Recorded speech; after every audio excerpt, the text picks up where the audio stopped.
Sunday morning. This is the Irish Navy for you.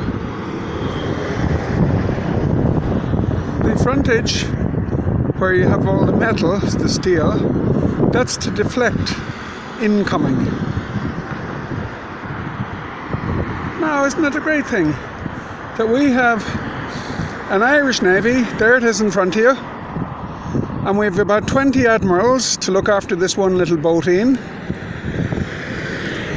and 500 sailors to look after this one little boateen. And most of the ratings, which are the sailors, they're living in absolute poverty in